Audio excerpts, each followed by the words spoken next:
என் பேர் ஞான சுப்பிரமணியன். நான் மதுரை கோச்சடையிலேருந்து வரேன். ஐராவை பற்றி நான் இந்த ரிசர்ச் பண்ணிக்கிட்டு இருந்தேன், என் பொண்ணுக்கு மெடிசனுக்கு என்ன பண்ணலான்னு.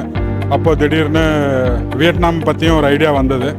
சரின்னு தேடும்போது யூடியூப்பில் பார்த்தேன் அவங்க. ஸோ அதை வச்சு ஒரு கான்ஃபரன்ஸில் ஜாயின் பண்ணேன். அப்போ தீபா அவங்ககிட்ட பேசினேன். அப்போ அவங்க எல்லா டீட்டெயில்ஸுமே கொடுத்தாங்க. ஸோ பார்க்கும்போது ரொம்ப சீப்பாகவும் இருந்தது. ஃபுட் கண்டிஷன்ஸும் ஃபுட்டும் நம்மளுக்கு தகுந்த மாதிரி, டிஸ்டன்ஸும் இந்தியாவுக்கும் வியட்நாமுக்கும் ரொம்ப பக்கம் வேறு. ஸோ அப்படி இருக்கும்போது சரி வியட்நாம் சூஸ் பண்ணிவிட்டு ஃபுட்டை பற்றி கேட்டேன். அவங்க சவுத் இண்டியன் தான் போடுவோம், கம்ஃபர்டபுளாக இருக்கும், சேஃப் வேறு அப்படின்னு சொன்னாங்க.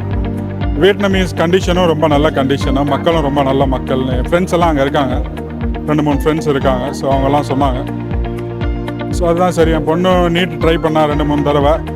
சரி இப்போ வெளிநாட்டு போய் படிக்கட்டும் அப்படின்னு பிளான் பண்ணோம். அங்கே வந்து யூஎஸ்எம்எல்ஏவும் பிளாவும் கொடுக்குறாங்க, ட்ரைனிங் கொடுக்குறாங்கன்னு சொல்லியிருந்தாங்க.